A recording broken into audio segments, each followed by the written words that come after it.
পলাশ, আমাদের খুব বড় সর্বনাশ হয়ে গেল রে পলাশ। সেটাই তো দেখছি। এত কষ্ট করে আমরা হাঁসের চাষ করলাম, আর একদিনের বৃষ্টিতে সব ডিম ভেসে চলে গেল। এবার কি আমাদের পোল্ট্রি বন্ধ করে দিতে হবে নাকি? তাহলে তো আমাদের সব টাকা জলে চলে যাবে রে। পাপে টাকা দিয়ে পোল্ট্রি বানালে তো এরকমই হয়। কি বলতে চাইছিস কি তুই? যেটা বলতে চাইছি তুমি স্পষ্ট করে বুঝতে পারছো। তুমি নিজে চিটিংবাজি করে চারিদিক থেকে টাকা এনে সেই টাকাতে পোল্ট্রি বানিয়ে বসে আছো। কেন, সেই পোল্ট্রির টাকা তুই নিসনি? আসলে আমি ভুল করেছি, আমার সৎ টাকা তোমার পাপের টাকার সাথে মিশিয়ে। দেখ, যখন ব্যবসা শুরু করেছিলাম আমরা দুজনে মিলেমিশে শুরু করেছিলাম, তাই এখন বেশি পাপ পুণ্য জ্ঞান দিতে আসিস না। বলছি তো সেই ভুলই হয়ে গেছে, খুব বড় ভুল আমার। তোমার মতো একটা মানুষের সাথে ব্যবসায় নামাই আমার ভুল হয়েছে। দেখ, এমনিতে মাথা গরম হয়ে আছে, উল্টো পাল্টা কিছু একটা করে ফেলবো কিন্তু। তুমি কি আমাকে ভয় দেখাচ্ছ? আমি কিন্তু যেটা বলি সেটা সত্যি করি। যে হাতে হাঁস মুরগি জবাই করি সেই হাতে মানুষ জবাই করতেও আমাকে ভাবতে হয় না। ওসব লেকচার তুমি অন্য কোথাও গিয়ে দেবে, ঠিক আছে? তবে রে বেটা, আমার খেয়ে এখন আমার থালাতে ফুটো করবার চেষ্টা করছিস? তোকে আজকে বাঁচাইকে আমি দেখে নেব তোকে।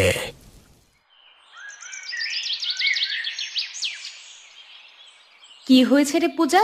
এরকম উদ্বিগ্ন হয়ে রাস্তায় দাঁড়িয়ে আছিস কেন? তোর মুখটা দেখে তো বড় চিন্তিত মনে হচ্ছে। সত্যি চিন্তায় আছি গো কাকিমা। এইটুকু বয়সে তোর এত চিন্তা কিসের রে? আর চিন্তা তো করব আমরা। তুই এখনো সংসার করিসনি, বিয়ে করিসনি, এত চিন্তা করলে কি তোর চলে? সেই জন্যই তো চিন্তা করছি গো। কি হয়েছে বল তো ঠিক করে?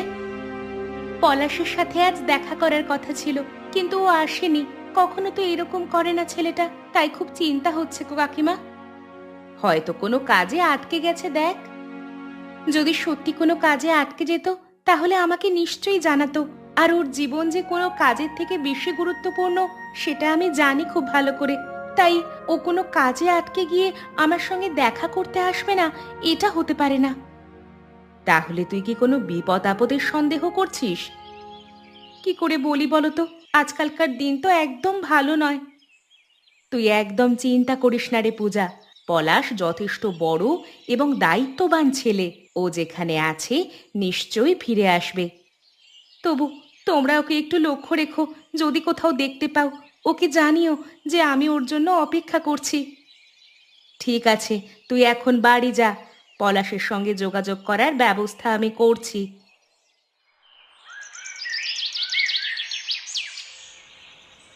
সেই সকাল থেকে আজ মনটা খুব খারাপ হয়ে আছে। কেন, কি হয়েছে? পূজার সাথে দেখা হয়েছিল, মেয়েটা খুব চিন্তায় আছে গো। ওর আবার কিসের চিন্তা? আসলে ও তো পলাশকে ভালোবাসে। কদিনের মধ্যেই ওদের বিয়ে হওয়ার কথা চলছে।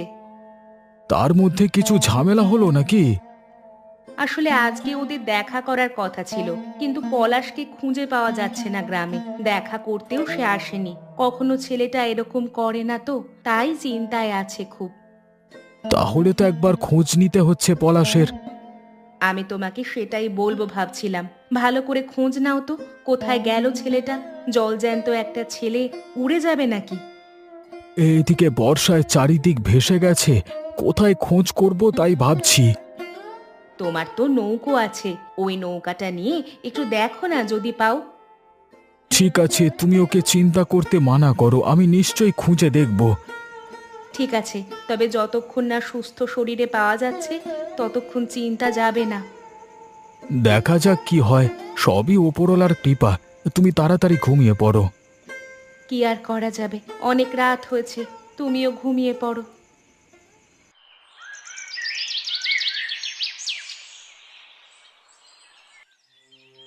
কি রে পূজা, এরকম মুখ গোমরা করে বসে আছিস কেন? দেখ, তোর পছন্দের হাঁসের ডিম রান্না করেছি। ভাব, আজ ওপরওয়ালার কৃপায় এতগুলো হাঁসের ডিম ভেসে এসেছে। তোমার কি লজ্জা করে না ঠাকুমা? তুই হঠাৎ করে আমার সাথে এরকম কেন কথা বলছিস? বলবো না? তোমাকে কি মাথায় তুলে নাচবো নাকি? একটা ছেলেকে গ্রামে কোথাও পাওয়া যাচ্ছে না, আর তোমার আনন্দ উপচে পড়ছে। কোনো কিছু ফকটিয়ায় পাওয়া গেলে সেটা নিয়ে নাচানাচি করার বাইটা একটু কম করো। পলাশ হয়তো কোথাও গিয়েছে, ও তুই চিন্তা করিস না, ও ঠিক ফিরে আসবে।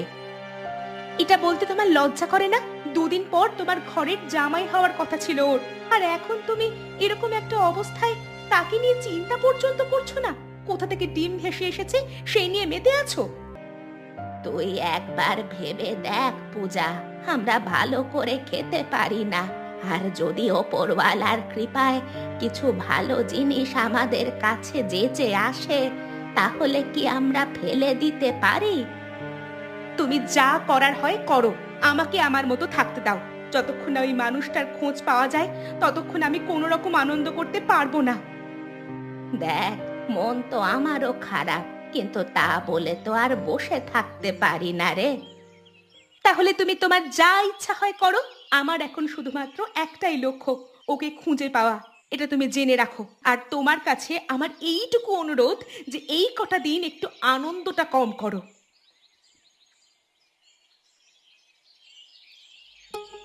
তোমার কি জ্ঞান বুদ্ধি সব হারিয়ে গেছে নাকি?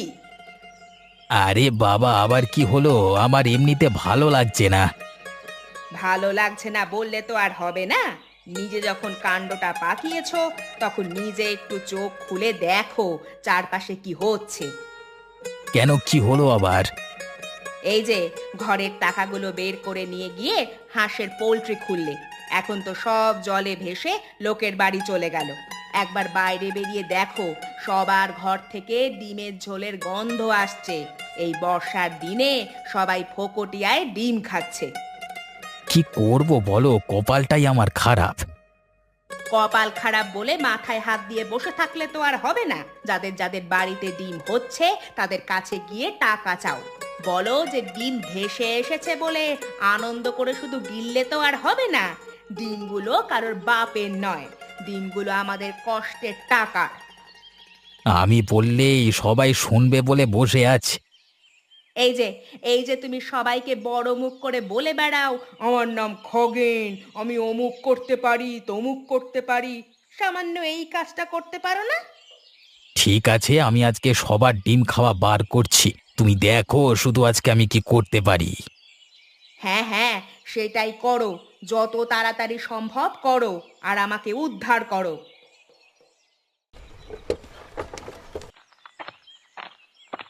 এই গোপাল, এদিকে শোন। কি হয়েছে, ডাকছো কেন? ডাকছো কেন? তারপর বল, আজকে ডিমের ঝোল খেয়ে কেমন লাগলো? আজকে তো সবার বাড়িতেই ডিম হয়েছে। হ্যাঁ, হবেই তো, সব হাঙরের জাত। কোনো জিনিস বিনা পয়সায় পেলে তার উপর তো ঝাঁপিয়ে পড়বেই। কি বলতে চাইছো তুমি? ডিমগুলো কার খেয়াল আছে? আমার চাষ করা হাঁসের পোল্ট্রি থেকে ডিম ভেসে এসেছে, আর সেই ডিম তোরা নির্লজ্জের মতো খেয়ে গেলি, তোদের পেটে সহ্য হবে না।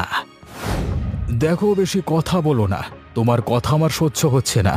ডিম যখন তোমার তখন গুছিয়ে রাখতে পারতে, এখন যখন ভেসে সবার বাড়িতে চলে গেছে, তখন ওর উপর থেকে অধিকার তোমার চলে গেছে। ভিখারির জাত হয়ে বেশি উল্টোপাল্টা কথা বলিস না। আমি পরিষ্কার বলে দিচ্ছি, আমার ডিমের টাকা লাগবে। যে কজন আমার ডিম খেয়েছিস, তার পেটে হাত ঢুকিয়ে, না হলে আমি ডিম বার করে নেব। কোনো কাজ নেই নাকি তোমার? কেন মাথা খারাপ করছো বলো তো? আমি যেটা বললাম হালকা করে বললেও সত্যি বললাম, কথাটা তুই মনে রাখিস। আর তুমিও মনে রাখো যে তোমার এই অযথা উল্টোপাল্টা অত্যাচার লোকেরা মেনে নেবে না। যদি মেনে না নেয় না, তাহলে সোজা আঙুলে ঘি না উঠলে আঙুল বাঁকা করতেও আমি জানি, কথাটা মনে রাখিস।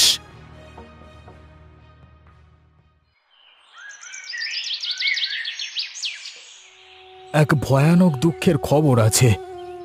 কি হয়েছে? তুমি নিজেকে আগে প্রস্তুত করো কথাটা শোনার জন্য। কি হয়েছে গোপাল, তুই এরকম করে কেন বলছিস? সব ঠিক আছে তো? তুমি আগে দয়া করে বলো, দেখো আমার খুব চিন্তা হচ্ছে কিন্তু। দেখো, যা হওয়ার তো হয়ে গেছে। সত্যি আজ আমি নিজের চোখে বিশ্বাস করতে পারিনি। যা দেখলাম তাতে আমারই তো। তুমি তাড়াতাড়ি বলো কি দেখেছো আর কি হয়েছে। আমি দেখলাম যে ওই নদীর ধারে একটা গাছের নিচে পলাশের মৃতদেহ আধ পচা অবস্থায় আটকে রয়েছে। এটা তুমি কি বললে গোপাল কাকা? তুমি কেন এমন একটা খবর দিলে আমাকে? যেটা সত্যি সেটা তো আমাকে বলতেই হবে রে পূজা। দেখ, কথাটা বলতে আমারও ভালো লাগছিল না, কিন্তু সত্যি লুকিয়ে রেখে কি করব বল। হায় হায়, আমার সব শেষ হয়ে গেল। আমি কত স্বপ্ন দেখেছিলাম মেয়েটার সাথে পলাশের বিয়ে হবে, ওর এরকম করে কপাল পুড়বে কি করে জানবো? আমার জীবনটা কেন এরকম শেষ হয়ে গেল গোপাল কাকা? আমি তো কোনোদিনও কারোর কোনো ক্ষতি করিনি, তাহলে কেন আমার সাথে এমন হলো? যে আমাদের এমন ক্ষতিটা করেছে তার সাথেও ভয়ানক ক্ষতি হবে, দেখে নিও। আমি যে এই দুঃখ বুকে নিয়ে কিভাবে চলবো নিজে তাই বুঝতে পারছি না। পলাশ আমার নিজের ভাইয়ের মতো ছিল। আজকে তোমাদেরকে সান্ত্বনা দেওয়ার আমার ভাষা নেই।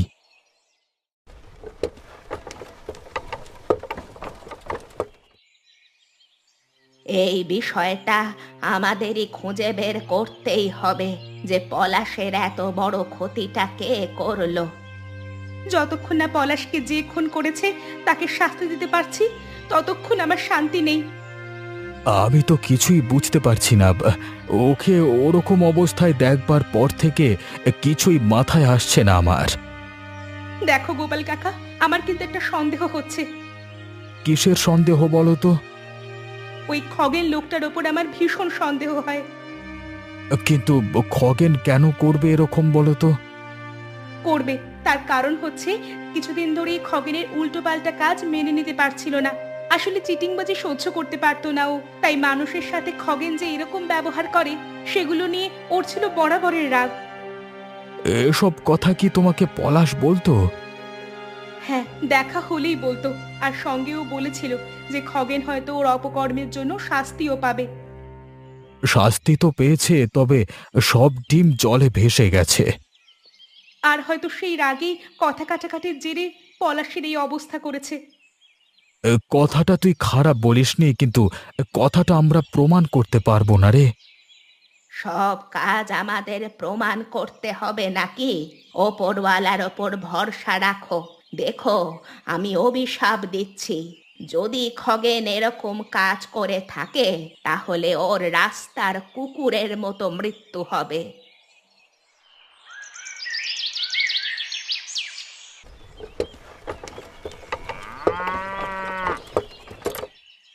কি রে পূজা, লজ্জা করে না তোর? কিসের লজ্জা কাকিমা? আগে তোকে আমি গ্রামের অন্য মানুষদের থেকে ভালো ভাবতাম, এখন দেখছি তুই সবার মতোই ভিখারি আর হা ঘরে। আমাকে অপমান করার সাহস কি করে হয় তোমার? আর আমাদের পোল্ট্রির ডিম বিনা পয়সায় খাওয়ার পেট কোথা থেকে আসে তোদের? যেমন তোর বুড়ি ঠাকুমা আর তেমন তুই।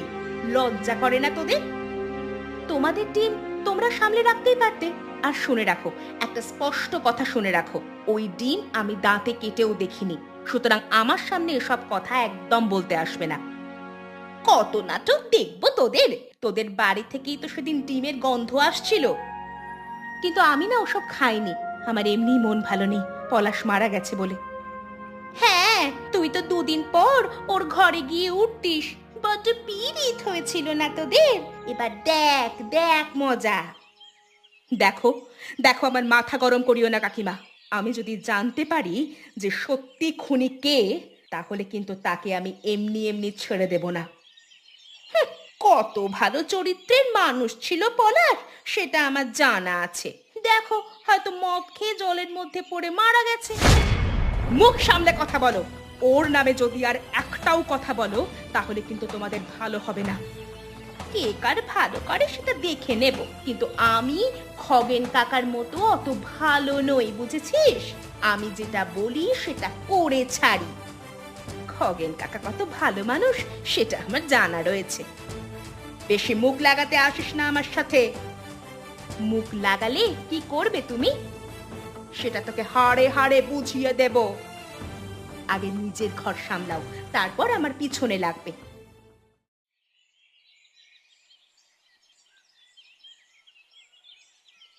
ওগো ওগো, তোমার কি হয়েছে গো? সকাল থেকে তুমি বিছানা থেকে উঠছো না কেন? খুব কষ্ট হচ্ছে নীলিমা, মনে হচ্ছে এই শরীরটা আর থাকবে না। তুমি ঠিক হয়ে যাবে, একদম চিন্তা করো না। এত কাশছো কেন তুমি? মনে হচ্ছে নিউমোনিয়া হয়ে উঠেছে ঠান্ডায় গো। ও বাবা!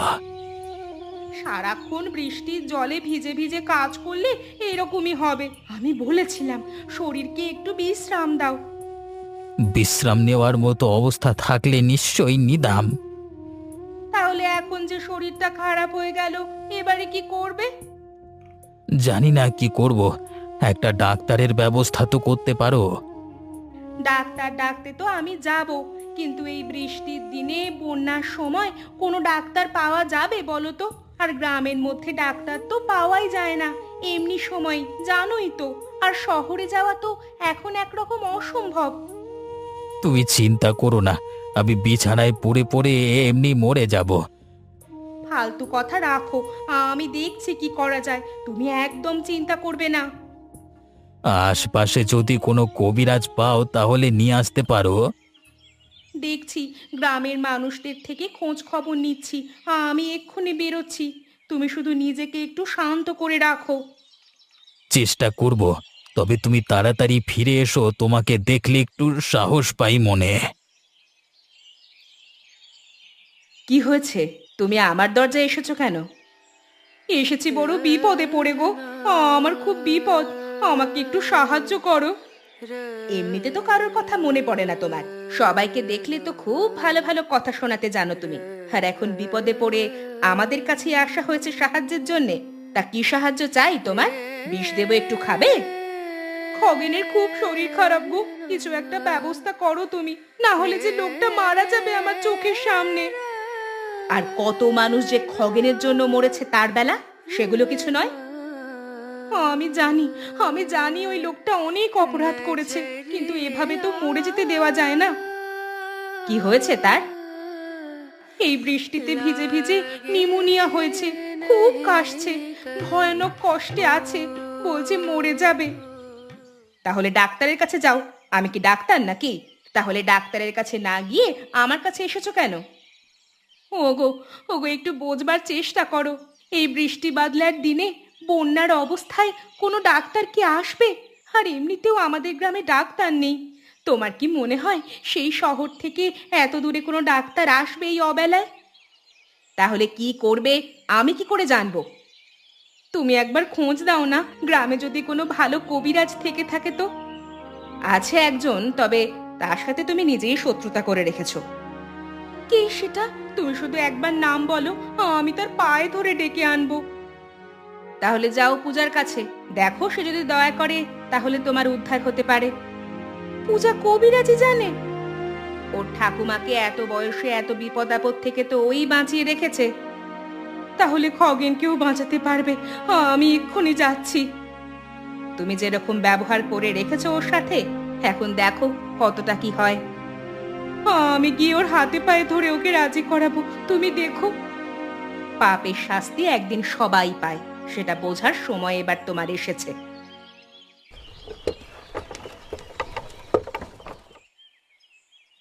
পূজা, তোর সাথে আমার একটা কথা ছিল রে। কিন্তু তোমার সাথে তো আমার কোনো কথা থাকতে পারে না। তুই আমার কথাটা শোন লক্ষ্মীটি, শোন মা, দয়া করে শোন। কেন? আমাকে সেদিন যাচ্ছে তাই করে অপমান করার আগে তোমার মনে ছিল না একদিন আমাকেও তোমার প্রয়োজন পড়তে পারে? আমি অহংকারের মাথায় তখন ভুলে গিয়েছিলাম। আমি ভুলে গিয়েছিলাম যে প্রত্যেক মানুষকে দরকার পড়ে এই সমাজে। আমি কিন্তু তোমাদের ব্যবহার এখনো ভুলিনি।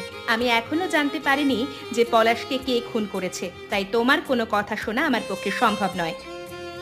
আমি তোর পায়ে ধরছি পূজা, তুই আমার কথাটা একবার শোন। ঠিক আছে, আর ছেনালি করতে হবে না তোমাকে। কি বলতে এসেছো তাড়াতাড়ি বলে বিদায় নাও। তোর খগেন কাকার খুব শরীর খারাপ, এক্ষুনি যদি কিছু না করা যায় তাহলে বাঁচানো যাবে না। তার জন্য আমি কি করতে পারি? হ্যাঁ, একবার ভালো করে বুঝে দেখ, এই গ্রামে তো ডাক্তার নেই। উল্টে এই বন্যার সময় বাইরে থেকে কোনো ডাক্তারও আসবে না। আর তাছাড়া ডাক্তার দেখানোর মতো পয়সাও কি আর আমাদের আছে? তাই বলছি পূজা, তুই তো কবিরাজি জানিস, তুই যদি একটু দেখতিস তাহলে বড় ভালো হতো। তাহলে ঠাকুমার কথাটাই ঠিক, পাপ করলে একদিন শাস্তি পেতেই হয়। এতদিনে হাতি পাকে পড়েছে, এবারে খেলার সময় আমার। তোমরা শুধু দেখে যাও আমি কি করি। কি হলো রে, তুই চুপ করে আছিস কেন? না, তাই ভাবছি খগেন কাকার মতো এত শক্ত সামর্থ্য মানুষ হঠাৎ করে শরীর খারাপ হয়ে গেল কেন? জানি না, হয়তো জলে ভিজেছে তাই নিউমোনিয়া হয়ে গেছে হঠাৎ করে। এমন করছে যেন আর বাঁচবে না। তুই দয়া করে চল তাড়াতাড়ি। ঠিক আছে, আমি রাজি আছি, চলো। তুই আমাকে বাঁচালি রে, তবে আমার একটা শর্ত আছে। কি শর্ত তোর? গোপাল কাকা যাবে আমার সঙ্গে, আমি একা যাব না। ঠিক আছে, ঠিক আছে, তুই চল, তাই হবে।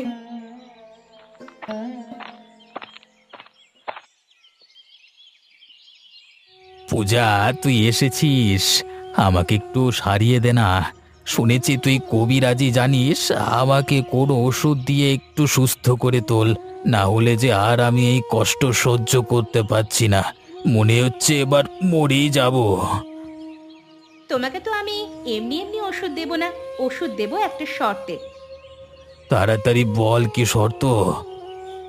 আগে স্বীকার করতে হবে তোমাকে, তোমার কাছে কাজ করতে করতে পলাশ কিভাবে মারা গেল। সব কথা স্বীকার করলে আমি তখন তোমাকে ওষুধ দেব। আমি তোর কাছে হাত জোর করে ক্ষমা চেয়ে নিচ্ছি পূজা। আসলে আমি খারাপ কাজ করে লোক ঠকাই বলে পলাশ আমাকে অপমান করেছিল। ও বলেছিল যে আমার সব ডিম ভেসে গেছে আমার পাপের ফলে, আর সেই জন্যই রাগের মাথায় আমি ওকে খুন করে জলে ফেলে দিই। এ কি কথা বলছো তুমি? পলাশকে তুমি খুন করেছো? করেছি করেছি করেছি।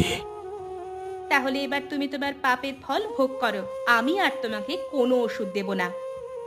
পূজা, পূজা, তুই এরকম নিষ্ঠুর হোস না। মানুষটা যে চোখের সামনে মরে যাবে, আর আমার ভালোবাসাকে এই লোকটা যে মেরে ফেললো তার বেলায়। প্রচন্ড কষ্ট হচ্ছে রে, লাগছে। ওগো, তোমাদের চোখের সামনে মানুষটা মরে গেল গো, তোমরা কেন সাহায্য করলে না? জীবনে প্রথম আমি পাপের শাস্তি পেতে দেখলাম কাউকে এভাবে। সত্যি, ওপরওয়ালা যে কাউকে এরকম নিষ্ঠুর সাজা দিতে পারে সেটা আমার জানা ছিল না। পলাশ মরে গিয়ে লোককে শিক্ষা দিয়ে গেল যে কারুর কোনো ক্ষতি করতে চাইলে তার মৃত্যু হয় এভাবেই। আমার জীবনটা যে শেষ হয়ে গেল। আর আমার জীবনটা, আমার গোটা জীবনটা যে শেষ করে দিয়েছে এই লোকটা, আর ওর মৃত্যু সমাজের জন্য ভালোই হবে। সমাজ থেকে একটা পাপ দূর হলো। এবারে আমাদের গ্রামের মানুষ সুখে শান্তিতে থাকতে পারবে। সত্যি, এবারে সুখ ফিরে আসবে সমাজে, আমাদের গ্রামের মানুষ নিশ্চিন্তে দিন কাটাতে পারবে।